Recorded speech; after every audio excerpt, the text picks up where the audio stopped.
Oh, who let this beggar girl in? Brittany Wilson stepped forward, her face contorted with disgust. What is this?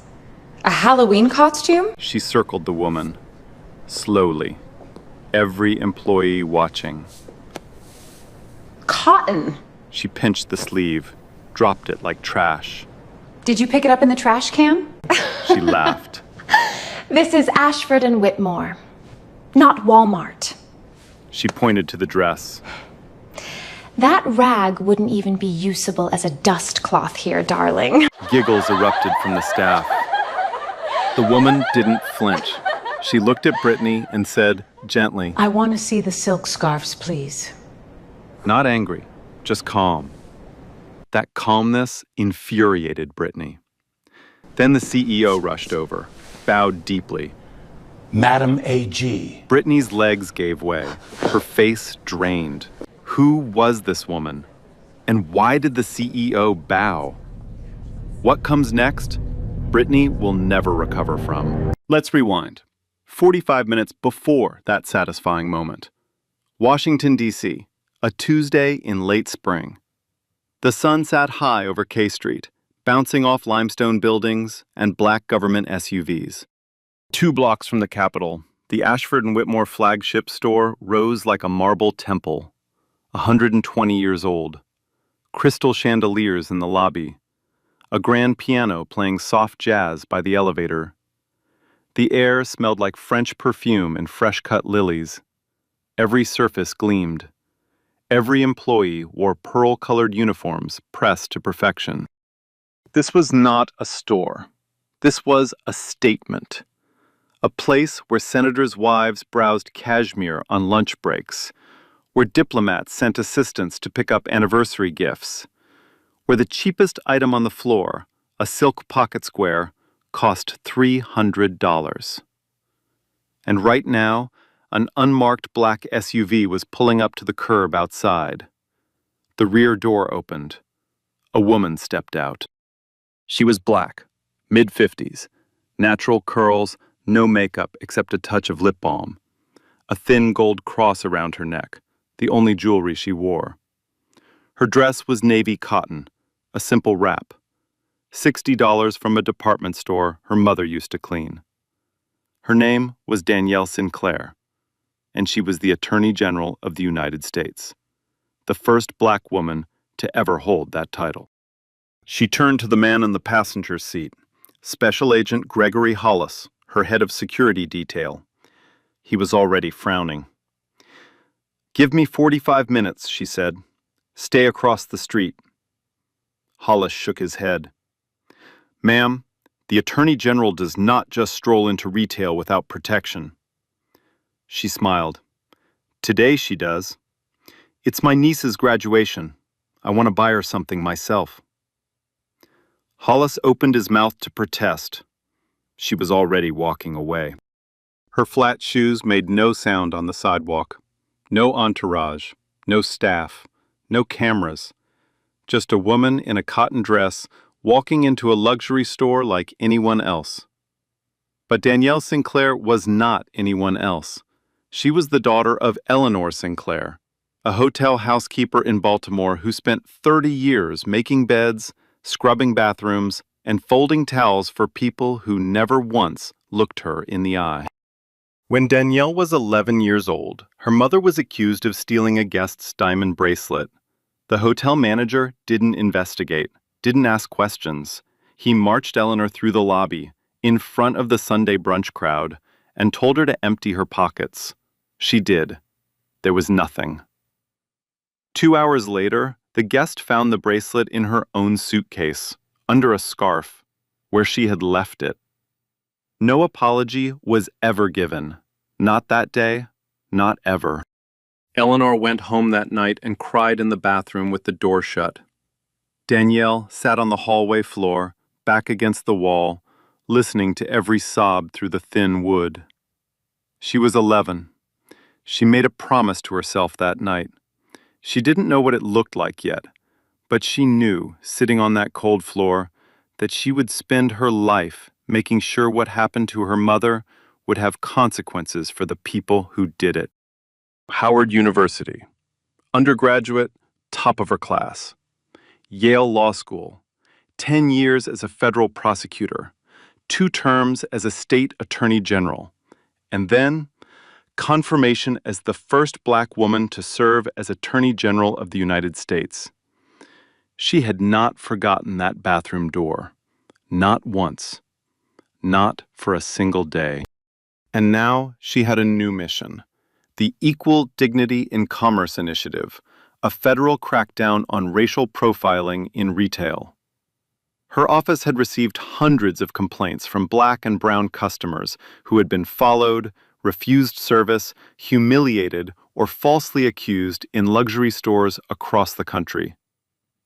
One name kept coming up, again and again: Ashford and Whitmore. Today, at 2:30, Danielle had a formal meeting scheduled with the company's CEO, Charles Ashford, upstairs in the executive suite, to discuss the federal civil rights investigation her office had opened against his company.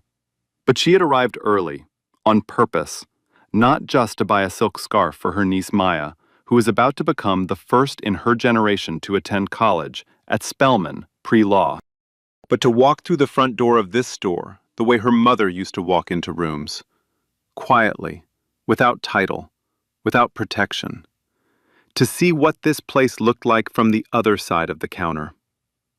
She pushed through the glass doors, the cold air hit her face, the piano music swelled, and somewhere across the marble floor, Brittany Wilson looked up from her tablet, frowned, and reached for her radio.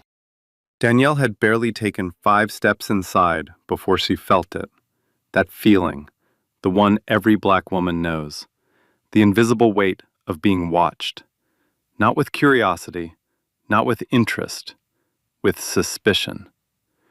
The store was enormous. Marble columns stretched toward a ceiling painted with gold leaf angels. Classical music drifted from hidden speakers. The air smelled like sandalwood candles and leather, the kind of leather that costs more than most people's rent. Danielle moved through it all quietly. Her flat shoes barely whispered on the polished floor. She passed the perfume counter, where 2 women in matching pearl uniforms glanced up and then, quickly, looked away. Not a smile, not a nod, just a look that said, "We see you, and we've already decided." She didn't take it personally. Not yet. She found the scarf display near the back of the ground floor, a long glass case lined with silk, creams and golds and deep burgundies folded into perfect squares, tiny price cards in elegant fonts. The cheapest one was $850. Danielle ran her fingers along the edge of the glass. She was looking for something with magnolias. Maya loved magnolias. Their grandmother used to grow them in the backyard of their Baltimore row house, back when the neighborhood still had yards. "Welcome to Ashford and Whitmore." Danielle looked up. A young black woman stood in front of her, early 20s, warm smile, name tag reading Olivia Bennett. She was the only black employee Danielle could see on the entire floor. "Can I show you anything in particular?" Olivia asked. "Just browsing," Danielle said. "Silk scarves, something with florals, maybe?" Olivia nodded and began pulling a few options from the case. "We just got a new collection from Milan, hand-painted. Let me show you." She never got to finish. "Olivia." The voice came from behind them, sharp, clipped, like a dog whistle in human form. Brittany Wilson was walking toward them. Her heels hit the marble like gunshots. Her tablet was tucked under one arm. Her jaw was set. "I'll take it from here," Brittany said. "Go restock the handbag wall." Olivia blinked. "I was just helping this customer with—" "Did I stutter?" Brittany's smile didn't reach her eyes. "Handbag wall. Now." Olivia hesitated. She looked at Danielle with something close to an apology. Then she turned and walked away. Her footsteps were soft, almost ashamed. And just like that, Danielle was alone with Brittany Wilson. Brittany didn't greet her, didn't introduce herself.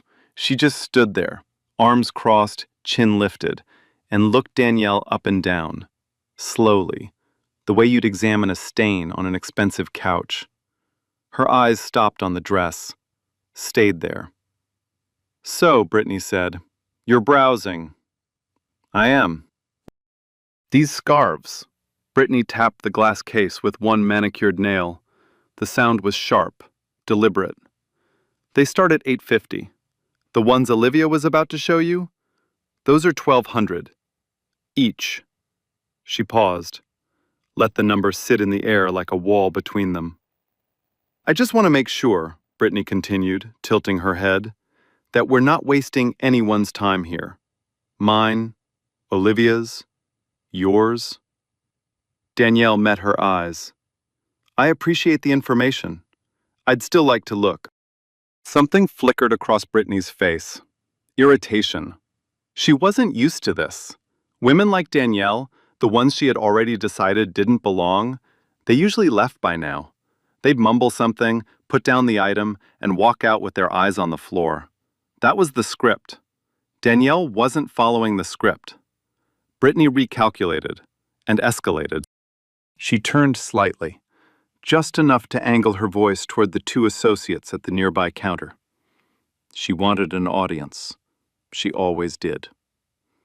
"Ma'am," Brittany said, louder now, performative, "I'm going to be honest with you. I've been doing this for 11 years. I can tell within 30 seconds whether someone is a serious customer or a browser." She let the word hang. Browser. The way she said it, it meant something else entirely.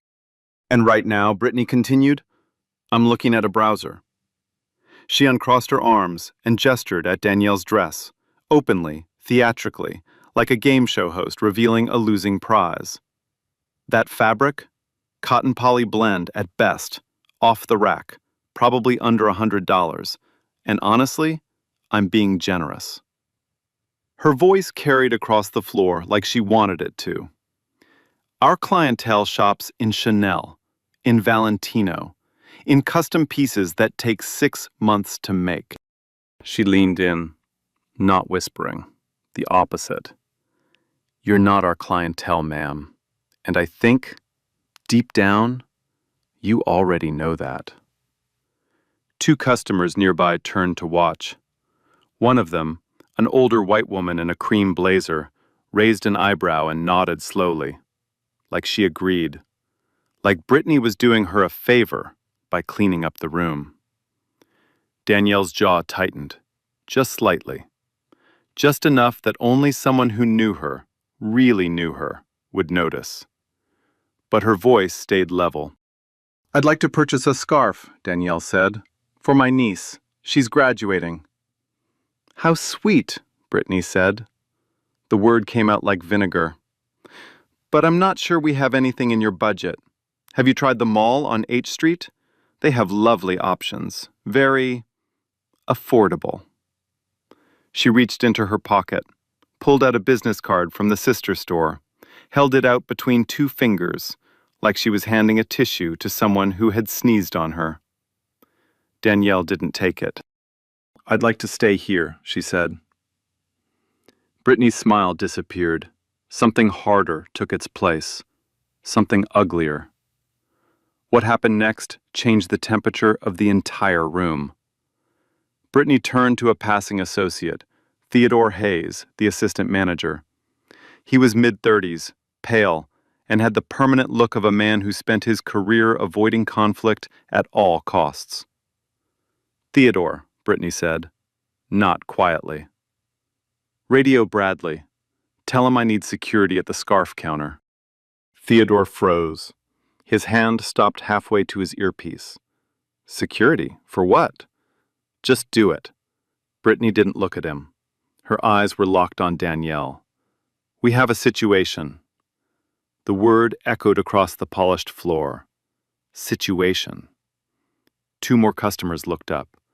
A man at the watch counter set down his champagne glass and turned.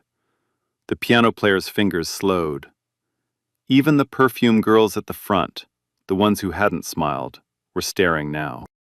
The room had made its decision, not based on anything Danielle said, not based on anything she did, based on her skin, her dress, her refusal to leave when she was told to. 30 seconds later, Bradley Caldwell appeared. He was mid-50s, broad shoulders, a buzz cut going gray. He walked with the weight of a man who had spent 20 years in law enforcement before taking a quieter job in retail security. He wasn't quiet. He was just waiting for someone to give him permission. "Brittany," he said, "what's going on?" Brittany pointed one finger at Danielle, casually, the way you'd point at a face on a security monitor. "This woman has been lingering at high-value merchandise for over 10 minutes. She has not made a purchase.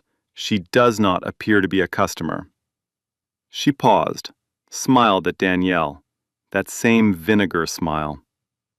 "I'd like her escorted out, through the side exit." The side exit. Danielle knew exactly what that meant. Every store like this had one. A narrow hallway past the stockroom, past the dumpsters, past the loading dock. The exit reserved for deliveries, garbage, and people they didn't want the real customers to see being removed. The trash exit. Bradley shifted his weight.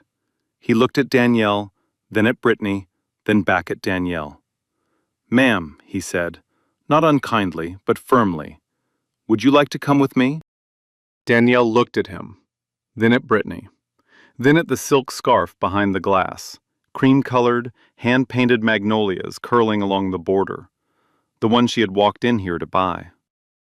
"No," she said, simply, "I would not." Brittany's jaw tightened, her nostrils flared. The smile vanished completely. "Excuse me?" "I said no," Danielle repeated. Her voice did not rise. It did not shake. "I'm a customer. I'm standing at a display case. I have not raised my voice. I have not touched anything I wasn't invited to touch. And I am not leaving." The floor went silent. Even the piano stopped. Brittany stared at Danielle for a long, ice-cold moment. Then she turned to Theodore. "Not the time," she said. Her voice was flat now. "Dangerous. I'm starting a formal incident report. If she won't leave voluntarily, we move to the next step." She turned back to Danielle, stepped closer. Her voice dropped low, just low enough that only Danielle, Bradley, and Theodore could hear. "You have no idea who you're dealing with, sweetheart." Danielle almost smiled, because the truth was, neither did Brittany. Brittany Wilson was not the kind of woman who accepted the word no. She had built her entire career on a simple formula. She decided who belonged, and everyone else left. Quietly, quickly, without a scene.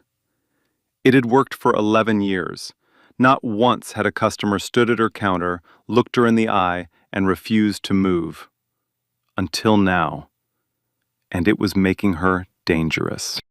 "Bradley," Brittany said. Her voice was calm. Too calm. The kind of calm that comes right before something breaks. "I need you to check her bag." Bradley looked at the leather tote hanging from Danielle's shoulder. Simple. Worn at the corners. No brand label. He looked at Brittany. Then at the floor. "Brittany, we can't just..." She was lingering near the jewelry case on her way in. I saw it on the monitor. Brittany tapped her tablet twice, like she was pulling up footage. She wasn't. "I have floor authority. Check the bag." It was a lie.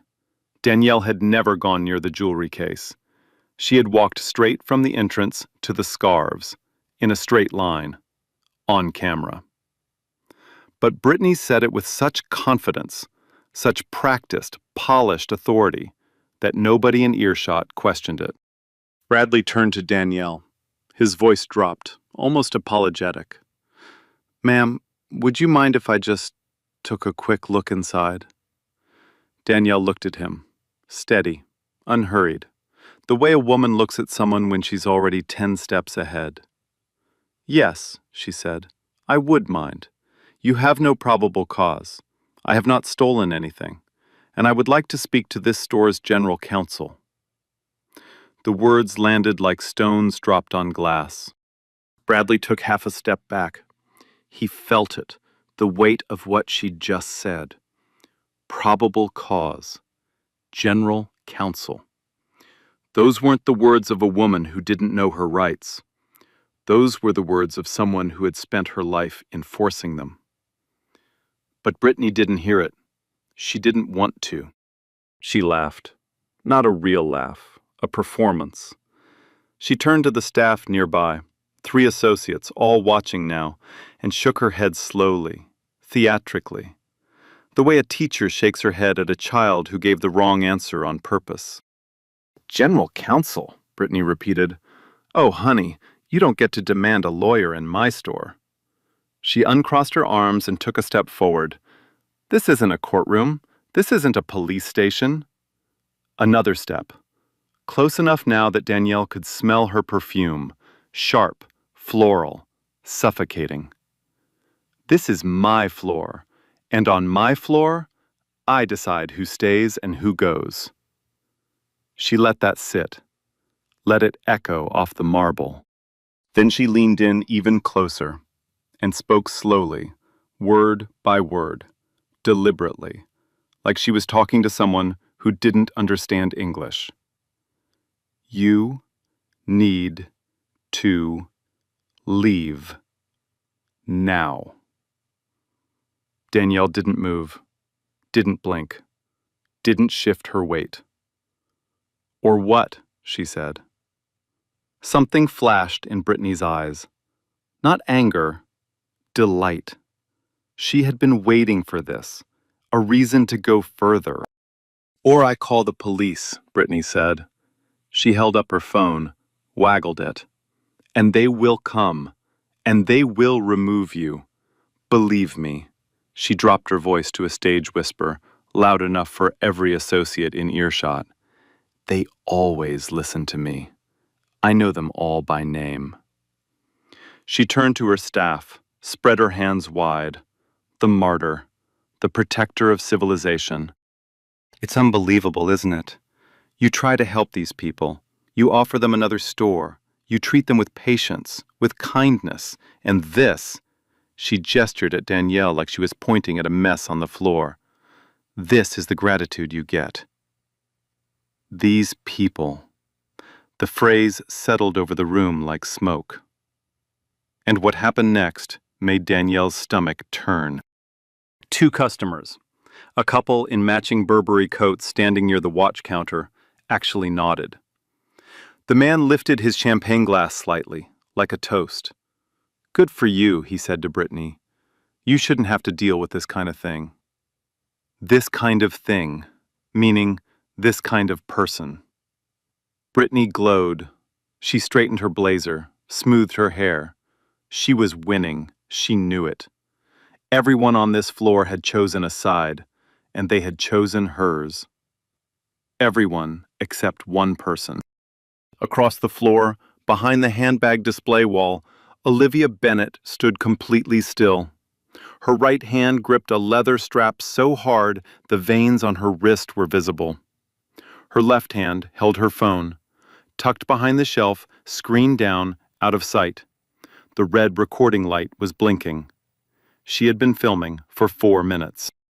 Theodore Hayes, the assistant manager, stood 6 feet away, arms folded, eyes on the floor. He said nothing, did nothing. He stared at his shoes like a man hoping the ground would open and swallow him whole. The Vivaldi track overhead shifted to a new movement, something lighter, almost playful. Absurdly beautiful, obscenely calm. Like a lullaby playing over a crime scene. Then Brittany made the call.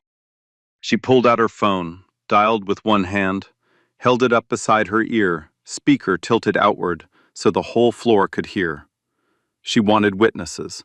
She wanted everyone to know she was the one who handled it.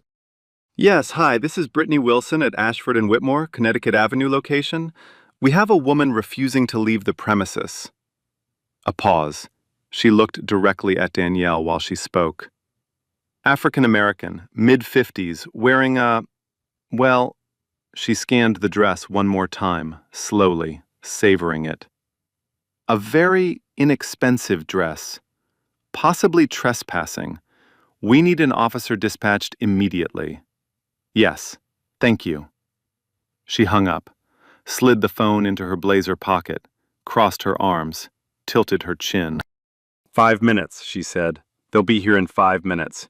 I suggest, strongly, that you make this easy on yourself, sweetheart.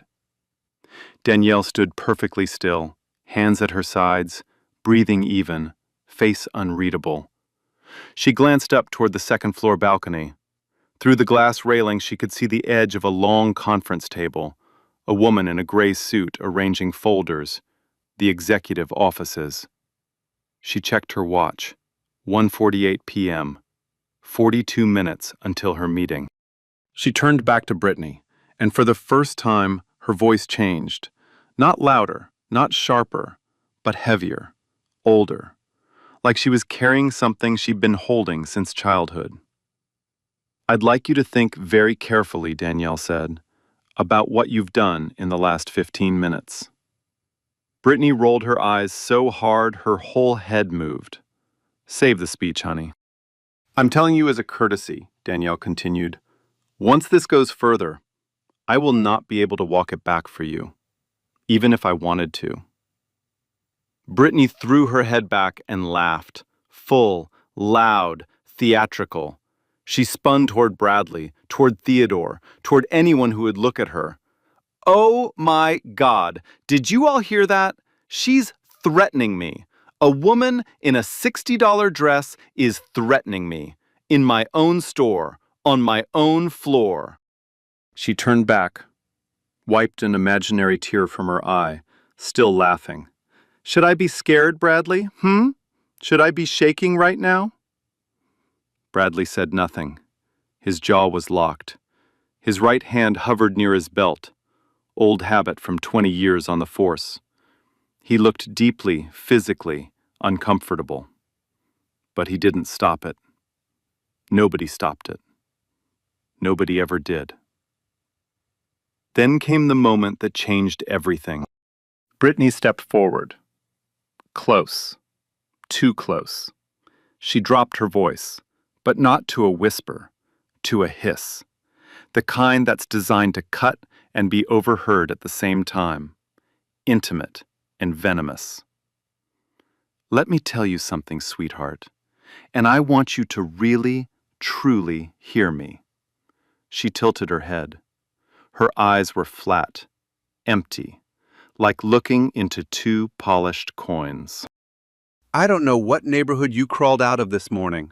I don't know who told you that you could walk in here and pretend like you belong with these people. But let me make one thing very, very clear. She glanced around at her staff, back at Danielle. People like you don't shop here. A pause. One heartbeat. People like you clean here. Clean. The word hit Danielle like a slap across the mouth. Not because it was new, not because it was shocking, but because it was old. So old. 41 years old. For 1 second, just one, the marble floor vanished. The chandeliers disappeared. The piano music and the perfume and Brittany Wilson's cold, painted face, all of it dissolved. And Danielle was 11 again, sitting on a cold hallway floor in Baltimore, her back pressed against the bathroom door, her knees pulled to her chest, listening to her mother cry on the other side. Eleanor Sinclair, in her hotel uniform, being marched through a lobby full of strangers, for a bracelet she never touched, in front of people who had already decided she was guilty before she opened her mouth. No one said sorry. Not that day, not ever. The flashback lasted 1 second, maybe 2. Then Danielle was back, standing in Ashford and Whitmore, silk and marble and Vivaldi, a manager breathing contempt into her face. She closed her eyes, opened them, and nodded. Once. Slowly. The nod of a woman who has just made a decision that cannot be undone. She didn't speak. She didn't need to. Because upstairs, though no one on this floor knew it yet, Charles Ashford had just looked at his watch. He had turned to his chief of staff and said, "She should be here by now. Go find her." And the elevator light had just turned on. It started with a sound, not a voice, not a shout, just a sound, sharp, urgent, expensive. The rapid-fire click of Italian leather shoes descending a marble staircase. Everyone on the floor heard it. Brittany heard it. Bradley heard it. Even the piano player stopped mid-note and looked up. 3 figures were coming down the grand staircase from the executive level. The first was a man, tall, silver hair swept back, charcoal suit tailored so precisely it looked painted on. His face was tight, not angry, but alarmed. The kind of alarm that lives in the chest of a man who has just realized something has gone very, very wrong.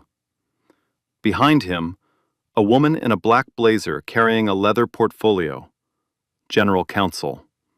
And behind her, a younger man with an earpiece and a phone pressed to his thigh, Chief of Staff. They were not walking. They were rushing.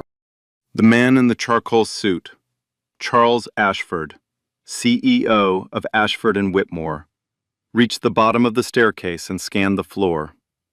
His eyes swept past the perfume counter, past the watch display, past the piano, and landed on Danielle Sinclair. He stopped, completely stopped, like a man who had just stepped on a live wire. His mouth opened, then closed, then opened again. Brittany, who had her back to the staircase, was still mid-performance. She was straightening her blazer, adjusting her hair, glancing at Bradley with a satisfied smirk. She hadn't noticed the 3 figures behind her.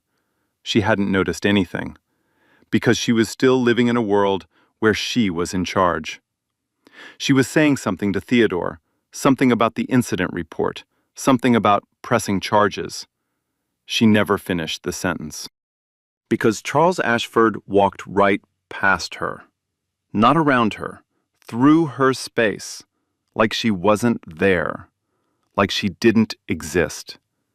He walked straight to Danielle, stopped 2 feet in front of her, and then, in full view of every employee, every customer, every security camera on the floor, he bowed.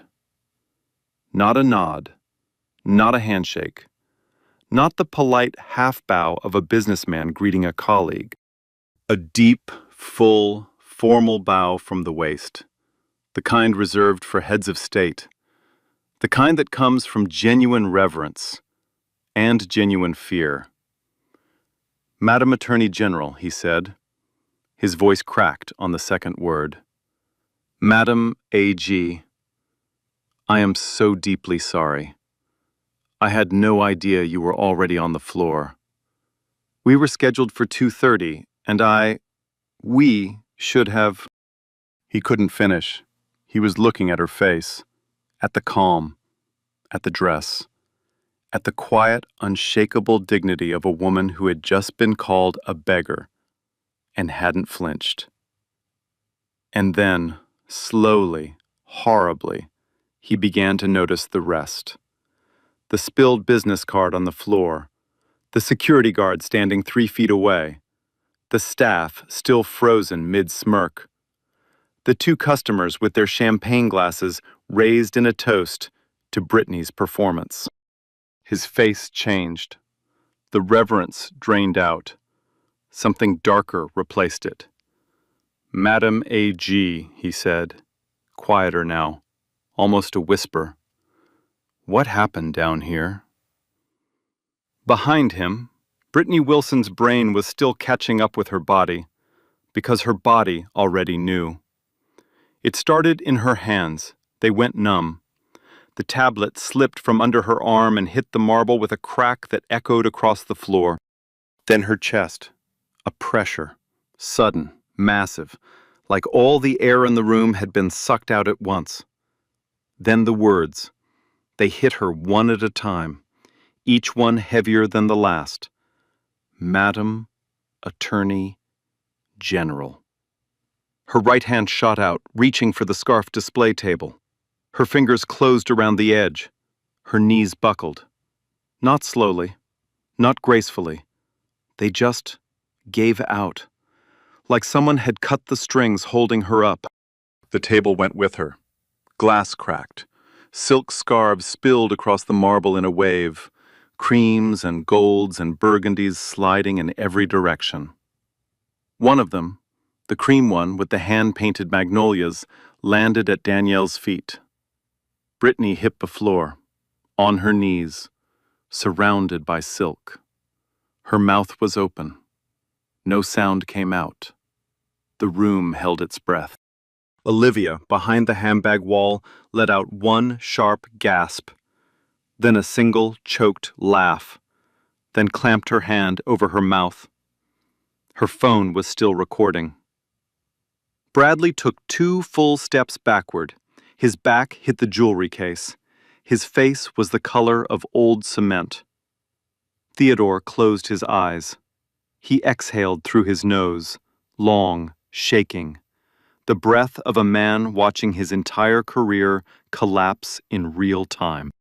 The couple in the Burberry coat set down their champagne, quietly. They did not look at each other. They did not look at anyone. Charles Ashford turned to the staff. His voice was steady now, cold, presidential. For those of you who do not know, this is Danielle Sinclair, the Attorney General of the United States.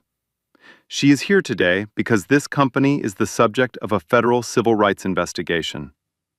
He paused, let every word land. She came early, as a personal courtesy, to us. He turned back to Danielle. Madam AG, I will personally, Mr. Ashford. Danielle's voice was quiet, almost gentle. Don't talk yet. Just look. He looked. Brittany Wilson, on her knees, in a puddle of silk, shaking, finally found her voice. It came out broken, a whisper. I didn't know. I didn't know who she was. Please, I didn't. Danielle looked down at her, not with anger, not with triumph, with something much older, much heavier, a sorrow that had been building for 41 years. That, Danielle said, is the entire problem. You didn't know who I was, so you decided who I was. The silence lasted 5 seconds. It felt like 5 years. Then Brittany started talking, fast, desperate, the words tumbling out like a dam had broken. Madam Attorney General, there must have been a misunderstanding. We have very specific loss prevention protocols. There was a report from another customer. I was just following procedure. There was no report. Danielle's voice cut through the noise like a blade through silk. You and I both know that. There was no report. No suspicious behavior at the jewelry case. No protocol that required you to touch my clothing, call the police, or attempt to search my bag. She paused. Let the silence do the work. What there is your security camera, your associate's cell phone, and a dozen witnesses standing on this floor who watched every minute of it. Brittany's mouth opened. Nothing came out. Her hands were shaking. The silk scarves around her knees trembled with her. Charles Ashford had heard enough. He turned to Brittany. His face had gone past anger into something colder, something final. Ms. Wilson, every employee on the floor could hear him. He wanted them to. Stand up. Hand me your badge. Brittany looked up from the floor. Her mascara was starting to run. Mr. Ashford, sir, please. I've worked here for 11 years. I have a family. So does she. Charles didn't raise his voice. He didn't need to. So did her mother. So did every customer you have humiliated on this floor for 3 years, while this company was too gutless to do anything about it. He extended his hand, palm up. Brittany's fingers fumbled at her blazer. The badge was pinned over her heart, the spot she had always worn it with such pride. She unclipped it. Her hands shook so badly it took 3 tries. She placed it in his palm. Effective immediately, Charles said, your employment is suspended pending full termination. You will be escorted from this building. He turned to Bradley. You touched a customer without consent. You attempted an illegal search based on a fabricated report. Turn in your equipment to HR before you leave today. You're done. Bradley nodded once. He couldn't speak. Theodore was next. Sir, his voice cracked. For the record, I tried to. You stood there, Theodore. You watched. You said nothing. Charles didn't blink. We'll be having a very different conversation tomorrow. Theodore's eyes hit the floor. He didn't speak again. Charles nodded to 2 security officers near the front entrance. Fresh faces. Not Bradley. They walked over, helped Brittany to her feet. She was unsteady. Her heels kept slipping on the scattered silk. They guided her toward the side exit. The side exit. The narrow hallway past the stockroom, past the dumpsters, past the loading dock. The same exit Brittany had tried to push Danielle through 20 minutes ago. The trash exit. As she passed Danielle, Brittany tried one last time. Her voice was barely a whisper. Madam Attorney General, I'm a single mother. Please. Danielle didn't respond. She wasn't looking at Brittany anymore. She was looking across the floor, at Olivia Bennett. Danielle walked over, her flat shoes silent on the marble. She stopped in front of the handbag wall. What's your name? Olivia, ma'am. The girl's eyes were red. Her phone was still in her hand. You recorded it, didn't you? It wasn't a question. Olivia's chin trembled. I'm so sorry. I should have said something. I should have. You did everything you were able to do. Danielle's voice was soft, almost motherly. In a room full of people who chose silence, you chose to be a witness. Will you send me that recording? Yes, ma'am. Danielle put her hand on Olivia's shoulder, just for a moment. Get yourself a good lawyer, Olivia, because Mr. Ashford is about to offer you a very significant promotion, and you'll want to negotiate. For the first time in 20 minutes, someone on that floor smiled. Outside the store, the news vans that had been parked half a block away were no longer parked. They were rolling. The press had been stationed for Danielle's 2:30 meeting, a routine public availability. But there was nothing routine about what they just saw. A woman in a blazer, badge gone, mascara streaked, being escorted out the side door of a federal civil rights target. Cameras already rolling, phones already out. By 6 o'clock, every major network in America would have the footage. By 9 o'clock, the whole country would know her name. The video hit the internet at 6:14 p.m., 11 minutes, time-stamped, audio crystal clear. Filmed from behind a handbag display by a 23-year-old sales associate who had the courage to press record when no one else in the room would even look up. Olivia Bennett's hands had been shaking the entire time. You could see it in the footage, the slight tremor at the edges of the frame. But she never stopped filming, not once. By 6:45, every major network in America had the clip. By 8 o'clock, it was the lead story on every cable news channel. By 9 o'clock, two hashtags were trending #1 nationwide. Hashtag Madam AG and hashtag Ashford Whitmore. The moment that broke the internet wasn't the insult. It wasn't the dress comment. It wasn't even the illegal bag search or the police call. It was one sentence. People like you don't shop here. People like you clean here.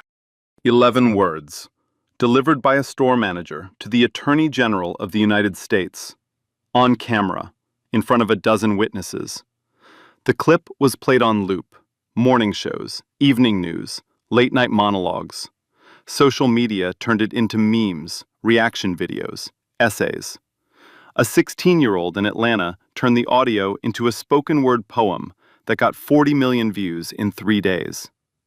And then, the floodgates opened. Within 48 hours, more than 240 former Ashford and Whitmore customers came forward. Black, Latino, Indigenous, Asian American. Their stories were different in the details, but identical in the pattern. A retired federal judge, a black woman in her 70s, told CNN she had once been asked at the DC flagship if she was sure she could afford the handbag she was holding. She had never told anyone, not her husband, not her colleagues. She had carried that moment in silence for 9 years. A pediatric surgeon's husband in Chicago had been accused of stealing his own wallet from his own pocket. Security held him for 20 minutes. No apology, no explanation. A college professor in Boston was followed through the store for 35 minutes. She counted. When she finally asked why, the associate said, "Just making sure everything's accounted for, ma'am." 240 stories. Same company, same pattern, same silence. Until now. The Department of Justice moved fast. Because Danielle Sinclair was the Attorney General, she personally recused herself from the case, standard protocol. The Deputy AG, a former civil rights litigator named Grace Calloway, took the lead. Within 3 months, the DOJ Civil Rights Division filed a formal pattern and practice complaint against Ashford and Whitmore. The investigation uncovered what Danielle had long suspected. Internal training documents, used at all 14 Ashford and Whitmore locations, contained a section titled Loss Prevention Indicators. On paper, it listed behavioral cues, lingering near exits, removing security tags, concealing merchandise. In practice, every single one of the so-called indicators mapped to racial profiling. Non-standard appearance for store demographic, unfamiliar with product pricing, extended browsing without purchase intent. The language was clean. The intent was not. 12 current and former employees confirmed it under oath. They had been trained, explicitly, to watch certain customers more closely than others. The criteria were never written in plain language. They didn't need to be. Everyone understood. The consent decree came down 6 months later. Ashford and Whitmore agreed to the following terms. A settlement of $185 million distributed to verified victims and civil rights organizations across the country. Mandatory bias and anti-discrimination training for all 12,500 employees. Not a one-time seminar, an ongoing, federally monitored program with annual audits. A federal civil rights monitor embedded in the company for 5 years. Full access, no restrictions. A public apology, issued not by the PR department, not by a spokesperson, but by the board of directors, read aloud on live television. Charles Ashford stood beside Danielle Sinclair at the press conference. His hands were steady, but his voice was not. What happened in our flagship store was not an isolated incident, he read. It was a pattern. It was the predictable result of a culture we built, and then chose to ignore. We are sorry. To Madam Attorney General, to every customer we profiled, and to Eleanor Sinclair, whose name we did not know when we failed her daughter, but whose name we will carry for the rest of this company's history. He stepped back from the microphone. He did not take questions. Within 12 months, the board voted to remove Charles Ashford as CEO. He did not fight it. On his way out, he established a personal scholarship in Eleanor Sinclair's name at Howard University, full tuition, renewable, permanent. He told a reporter, off the record, "I deserved to be removed. I built a house and never checked the foundation." As for Brittany Wilson, the Federal Civil Rights Division charged her personally, under color of law statutes, for falsely summoning police based on fabricated claims and racial bias. The responding officer confirmed that Brittany's call contained no verifiable complaint. She had manufactured the emergency. She pleaded down. The sentence was not gentle. 18 months of supervised probation, 500 hours of mandatory community service, assigned to a domestic violence and homeless shelter in Southeast D.C. The irony was intentional and unforgiving. A permanent ban from employment in the retail industry, nationwide. Her name entered into a federal civil rights database, and a separate civil lawsuit filed by Olivia Bennett for 3 years of hostile work environment, racial harassment, and retaliation settled privately for a 6-figure sum. Olivia used part of the money to finish her degree. 6 months later, Congress passed a federal anti-retail discrimination provision. It required luxury and large-format retailers to publish annual demographic data on customer complaints and maintain verified reporting hotlines. The provision had no official name in the legislation, but everyone, the press, the public, the activists, the lawmakers, called it the same thing: the Sinclair Rule. And then there was Maya. Maya Sinclair graduated from high school on a warm Saturday in June. Her aunt sat in the 3rd row. No security detail, no cameras, just family. After the ceremony, Danielle handed her a small box wrapped in cream-colored paper. Inside was the silk scarf. Cream, hand-painted magnolias along the border. Charles Ashford had personally couriered it to Danielle's office the morning after the incident, free of charge, with a handwritten note on company stationery. "For your niece, with my deepest shame and my most sincere apology. C.A." Maya held it up to the light. The magnolias seemed to glow.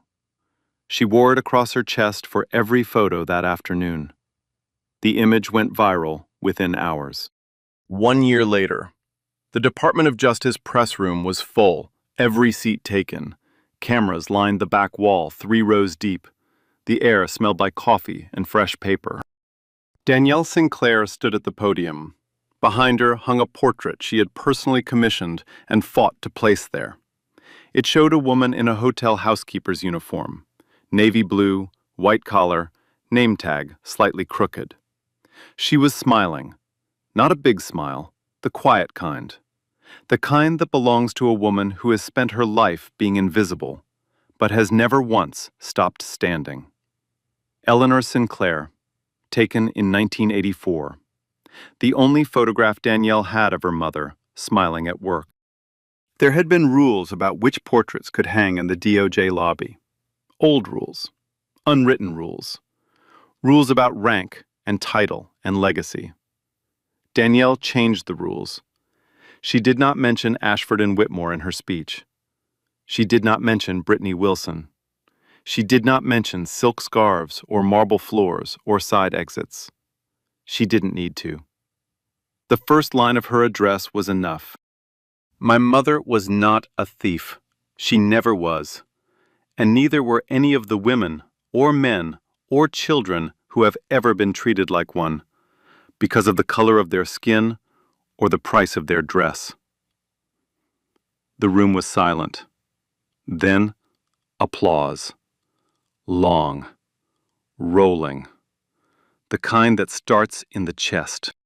Somewhere across the country, in a bright office with natural light and a whiteboard full of training schedules, Olivia Bennett stood in front of her own team.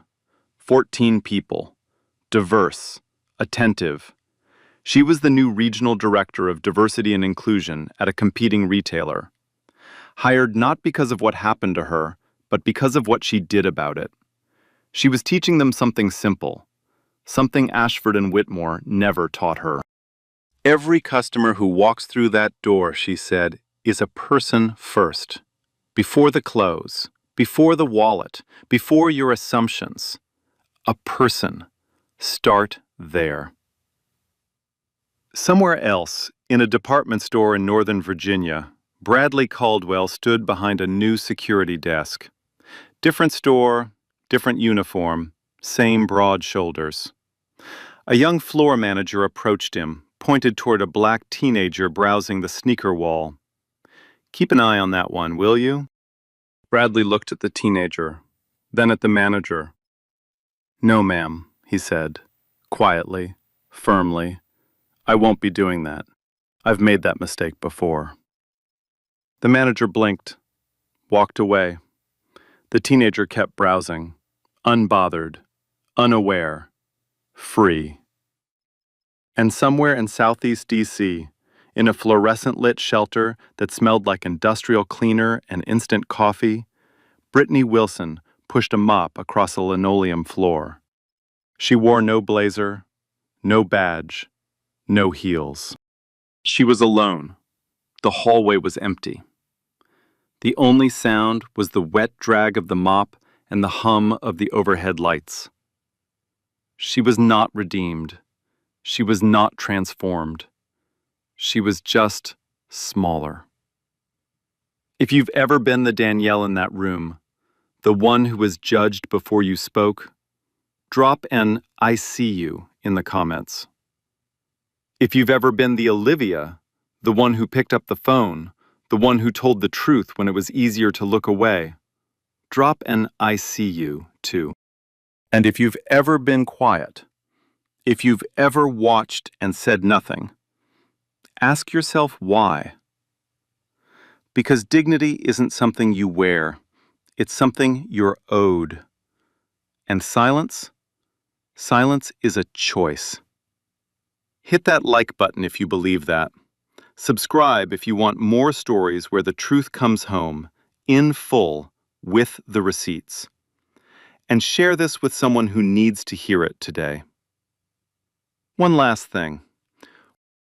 In Maya Sinclair's college dorm room at Spelman, taped to the wall above her desk, there are two framed items side by side.